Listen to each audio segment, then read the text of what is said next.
Funny. I feel like you should be sorry.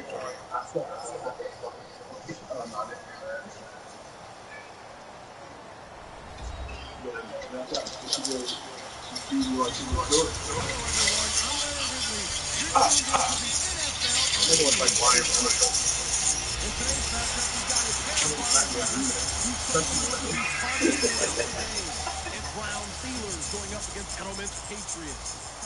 So let's get you up to Foxborough as we check in with our commentators. Brandon Guy.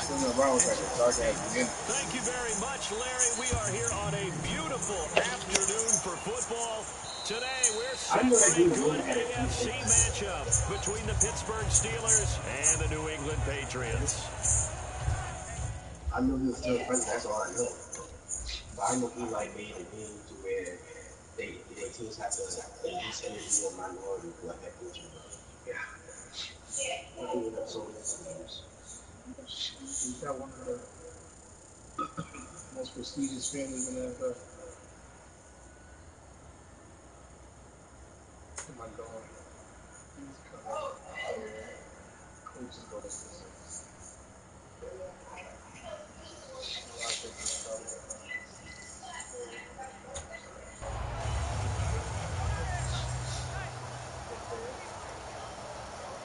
well, you should be proud of yourself. That's the closest you got in a while. Excuse me, sir? You should be proud of yourself. That's the closest you got. Don't start talking shit. That's gonna get me mad. You think I can't be mad? Say no more. If you're gonna play better than that, then alright, stop talking to you. All the shit in the world. Now I'm about to sit up. Yeah, man. Well, good, because I need some competition. Leaves a bad taste, gives him fuel for the next season, though, because remember, for the last few years, he hasn't been able to play a full season for various reasons. Now, going into next year, imagine those numbers over a 16-game season and heading into the playoffs. Le'Veon Bell can set new records.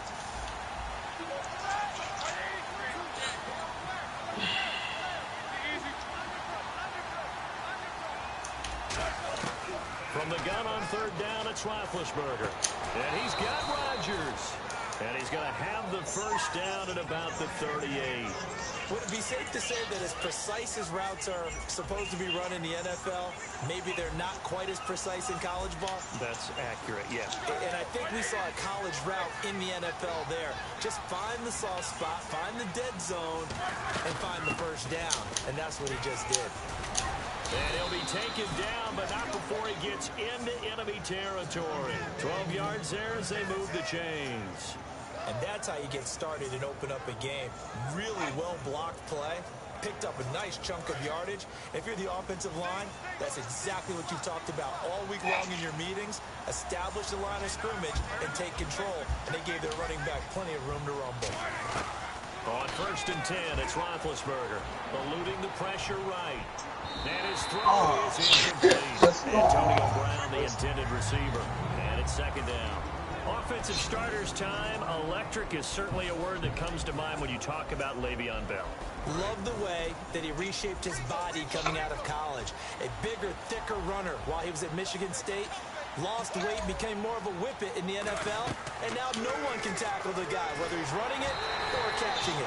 Oh, the ball comes out on the hit, but they'll say it's incomplete. Here's New England defensively. Last year, the #1 overall defense as far as points given up goes, and they've got a lot coming back in 2017. Now, they certainly do, and let's go back to the Super Bowl. Trey Flowers, who was their leading sack guy in 2006, he had 7 in the regular season. He was a monster in the Super Bowl against Atlanta. He's back there for them. How about Dante Hightower at linebacker? His first Pro Bowl in 2016, and then just moving on back to the secondary. Devin McCourty, the guy who quarterbacks him back as safety, he's been to the Pro Bowl as a corner and as a free safety. And he takes a shot on the release as this will be incomplete. He was trying to find Ladarius Green there as tight end. That'll bring up 2nd down. It's a tried and true formula, and I don't think it'll change for as long as we play football.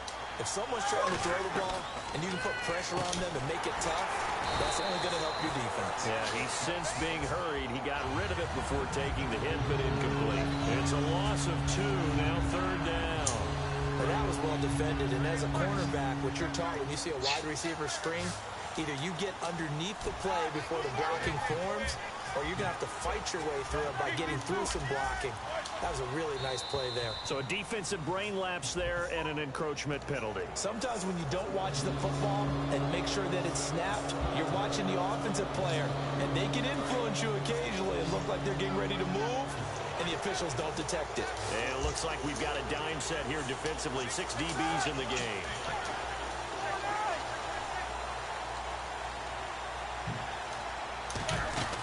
A fake to Bell. Now it's Roethlisberger. And he's unable to haul it in. So it falls incomplete over the middle third of the field. And that brings up 4th. So much of this game is focus and concentration. And whenever I see guys running the in route, I know that in the back of their mind, they're always wondering who's lurking inside that might put a big hit on them as they try and catch the ball. And look at this. They're keeping the punter on the sideline.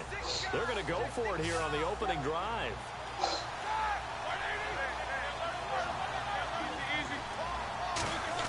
They're going on 4th down. It's Roethlisberger. Flushed out right. He gets it to Brown. Complete. That one good for 14 yards. And on 4th down, they're able to convert and move the sticks. There's no doubt about it. That's just one of the best connections in the league. Big Ben throwing it to Antonio Brown. And Antonio Brown has turned himself into such a player.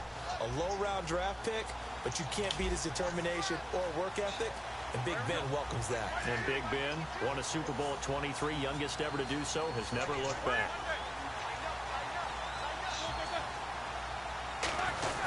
Now a 1st down carry by Bell. And able to break one tackle, but then quickly brought down. But a nice little gain. It's a 7-yard carry to set them up with a 2nd and 3. Offensive linemen love creating space for their guys carrying the ball. But when that guy also breaks tackles and creates extra yardage, they almost feel like he's one of them, and they really embrace him. On 2nd down, it's Bell. And he's maybe going to get this back to the 4, but that's about all. Just a yard in the pickup there. It'll leave him with a 3rd and 3. I think we know by now that every run is not going to be broken and get all the way to the end zone. But these short ones still have their value. You can still set up your play action and throw the football. You control the clock because you have the ball and they don't. And often the physicality sets the tempo for the game. They brought in an extra defensive back here, so probably not expecting a run on 3rd and 3. A good call. And he's I'm coming right at you. I'm coming right at you. Ladarius Green from 3 yards out. And the Steelers take the ball down the field and score on their opening drive. And he'll bang that one through.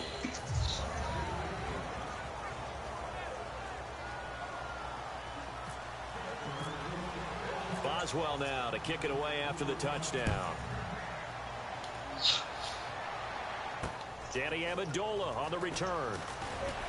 And he'll take it back to about the 19-yard line.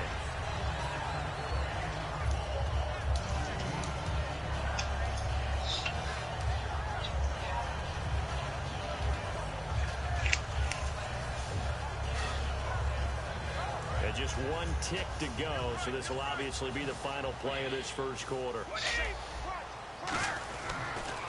Now a first carry for LeGarrette Blount. Alongside Charles Davis, Brandon Gaudin, it's the Patriots in possession to begin quarter number 2. They've got a 2nd down and 8 to start things out.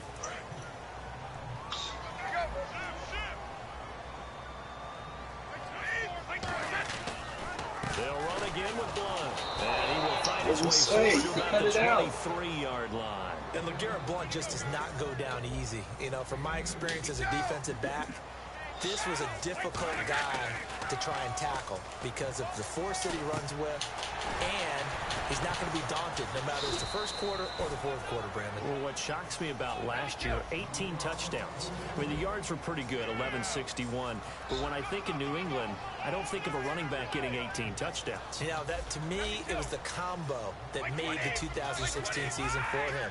Most yards in his career, most touchdowns in his career by far. And he's the type of guy to hit. Into a double team, and it's intercepted. A great read, and it's picked off. And they're going to set up shop at the 32-yard line. And Pittsburgh getting set to take the field. And they were able to punch it in the end zone last time. They'll be looking to do that again here for the defense.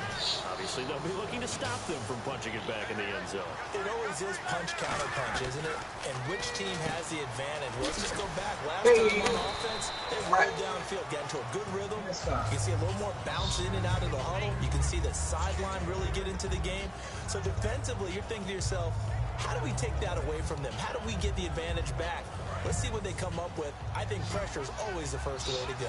You love pressure. I love it. We'll see if they dial it up this drive. On second down, here's Roethlisberger.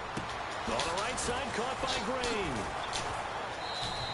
They give him 17 yards that time as that'll move the chains. An ex-teammate used to tell me all the time, I hate experienced quarterbacks because no matter what, you really can't hide what you're doing. And I think that right there, he knew right away where the blitz was coming from, where his primary guy was going to be, and he ended up going to a secondary target for a nice game. I was just going to ask you, that wasn't the primary target. He's so good at that, isn't he? I think he knew right away that he wasn't going to get to his primary guy. I think he read that as soon as he got to the line of scrimmage, knew where the pressure was going to come from, and said, I know how to beat that, and that's what he did. Just a yard on the pickup there, and it'll bring up a 2nd and 9. A 1-yard gain can look like a disaster, but it all depends on how the game is going. Is it a series of 1-yard gains running the ball? If that's the case, you might have to start thinking about throwing it a little bit more. But if it's just the occasional 1-yard run, hey, congratulations to the defense. They won that one. Come back and get them the next time. To the sideline, and a nice catch there. Made sure the feet were inbounds, and they were. I think the training and practice broke down on that play because he simply didn't run the route deep enough to get to the first down marker, despite what was a really nice catch and toe tap on the sideline. Well, that's 3rd down 101. You got to go to the marker, know where it is. They come out with 1 back and 3 tight ends. Give him 2 yards on that play, and the decision to go for it pays off. They've got a 1st and goal. Well, they won't get the touchdown, but they'll get the next best thing as they're able to convert on 4th down, and they'll be left with a 1st and goal at the 1-yard line. Roethlisberger, and he's in. Touchdown, Pittsburgh. Ben Roethlisberger with his 2nd touchdown here in this first half. And the Steelers are going to add on to their lead. And they wasted no time right down near the goal line, and they just sneak it in. Just do what you need to do. Big guys going up front. Have the field general, the leader, just fall in behind them. Boswell now to kick it away after the touchdown. And this will not be returnable. It's out of the back of the end zone for a touchback. Here come the Patriots again on offense, the Super Bowl champions, and boy, they have been able to do it a lot of times, Charles, with unsung heroes, haven't they? Look at the names that led them through the playoffs. Hogan, White, Lewis, guys you just wouldn't think of. Yeah, Deion Lewis, a 5th-round pick, 3 touchdowns against Houston in the divisional round. Chris Hogan, undrafted. He ends up having 180 yards in receptions, including 5 plays of 20 yards or more against the Pittsburgh Steelers. And how about James White, a 4th-round pick out of Wisconsin? Think about who he played behind while he was at Wisconsin, and he turns out to be the unsung hero of the Super Bowl. You better catch him. He ain't fast enough. Oh, my God. The way in. Touchdown, New England. Rob Gronkowski, 64 yards. And the Patriots are able to strike quickly for 6. When they drew that up, I don't think they envisioned it ending in a house call. But he got it and took it all the way home. Really impressive run after the catch, wasn't it? That was really special by him. But let's face it, in today's NFL, those tight ends are often former wide receivers or maybe even sometimes bigger running backs. They just put them in a position to get a great matchup and make plays like that. This is fielded at the goal line. And he'll get it up to about the 26-yard line just across the 25. The Steelers offense now, they get ready to head back on the field. And that recipe on their last drive that resulted in a touchdown looked pretty good, so they'll be hoping to do that once more. And it takes me back to when we sat with the offensive coordinator and the head coach. They felt pretty good about their game plan and thought there were some holes in the defense, and they exploited them the last time out. Let's see if they can come back and put together a similar drive. And we'll see if they can do just that. And caught right side, Green. And he makes it all the way down to the 31. A big play that time for Pittsburgh. 43 yards. Coaches really don't care from what position they get this, but run after the catch ability, rack ability is often the difference between winning and losing and changing field position. Flush to his right. And no escaping this time as he'll go down. They got him for a sack. And no matter what the situation, the O-line just hates that because they feel like they didn't protect little brother back there, right? Man, that's just so difficult for them because just think about every single play. When you decide to throw the football, you're dealing with some of the best athletes on the planet. You talk about guys, if they weren't playing football, they'd be starring in the NBA at power forward. It's really a difficult task. Here's Roethlisberger. Over the middle here to Brown. Brown finishing 2016 with over 1,200 yards, 106 receptions. Now for him, you know, people were expecting maybe some bigger numbers, Charles. What did you make of Antonio Brown's season? Well, what I made of it is that he started to get more help along the way. Jesse James developed at tight end. Once Le'Veon Bell got into the lineup, he started to catch passes out of the backfield and ate up a few numbers as well. So Big Ben had more targets to throw it to. That should help Antonio Brown going forward in 2017 because he'll still be the primary guy. But when you get help, boy, you can make bigger plays downfield.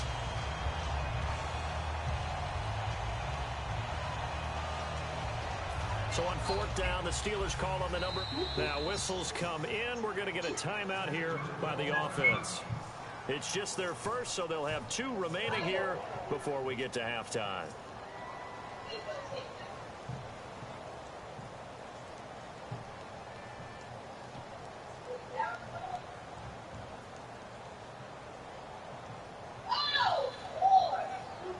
Roethlisberger will stay out there, and they're going to go for it on 4th.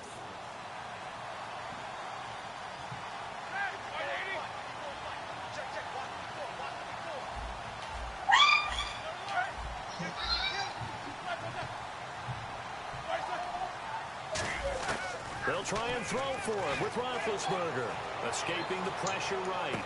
Get the fuck out of here, man. A big connection on that one. 31 yards. We know it's tough enough to pick up first downs on 3rd down plays, but when you go for it on 4th down, sometimes you're actually just praying, and on that play, the prayer was answered. So after that big gain, let's see what else the offense has up its sleeve. Now whistles blow, and the Patriots are going to take another timeout. So that means they're down to 1 remaining here as we head toward halftime. Possible run anticipation. Here's the D-line sandwiches together. Big Ben and he's into the end zone. Wow. Touchdown, Steelers. Ben Roethlisberger on his way to a monster game. 3 first-half touchdowns. And the Steelers find a way to stretch their lead. And he knocks it through.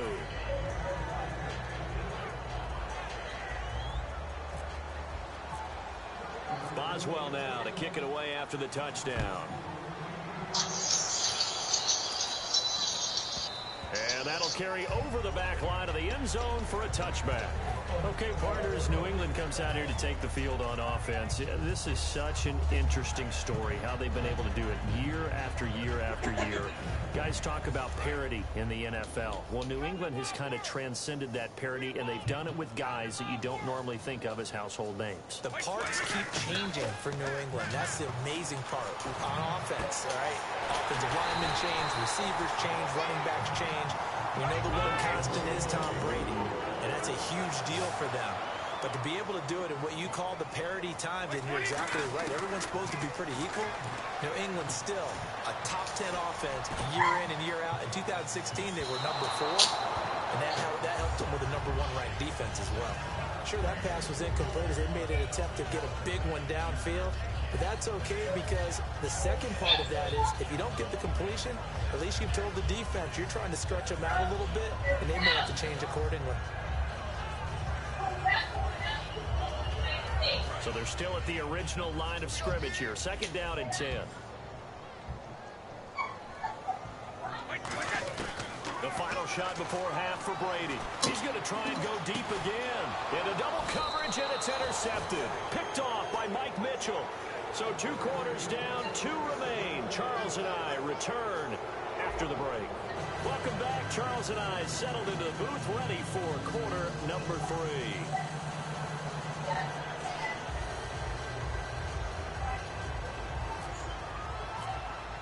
Both teams appear ready for the fight ahead, and we resume action here in quarter number 3. This is fielded at the goal line. And he's up past the 20 to the 22-yard line. The Patriot offense now set to come back out onto the field. And following the interception, just any interception, are you a little bit more cautious when you start that next drive, or no, you just throw that out the window? I think you are. I don't think that there's any way you can run back out there and go, totally didn't affect me. Let's just go ahead and be loose with the football again. You're going to take care of it, but you have to be careful about being too cautious because now you can't run any offense at all. Still want to attack. We'll see how they attack him here. That's going to go as a loss of 2, and it'll be 2nd down. And they're going to hurry back to the line now. Brady going to throw. He's got time in the pocket. And now a fumble. Brady loses the football. Plays like this where the ball comes free, it's often unusual for the team that lost it to get it back because this is the quarterback. The ball gets away from him. Everyone else is trying to execute what they're supposed to do on offense. They're usually looking in the other direction, downfield, or have moved away from him. In this case, though, a teammate is able to come up with the ball. And they're going to get to him. That is going to be a safety. Tom Brady taken down in the end zone. So making back-to-back sacks in this second one cost him a couple of points. And the easy thing is to put this all on the offensive line, but maybe they need to start changing their game planning and their calls. Quicker passes, running plays, especially when you're this deep in your own territory. So after that safety, now a free kick situation forthcoming as they punt it away from the 20.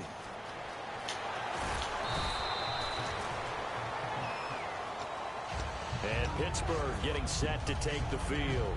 And they'll just simply be looking to build off the confidence of the last time out where they scored a touchdown. Well, confidence is powerful, isn't it? When you scored once, you feel like you can go back out there and get it done again. Doesn't matter what the defense throws at them. They feel like they're in a groove right now, and they want to get out there and show it. Yeah, hoping to stay in that groove here this go-around. Throwing now, Roethlisberger on 1st down, eluding the pressure right. Now he'll let, and the defense loses him. It's complete. And into the end zone. Good night, bro.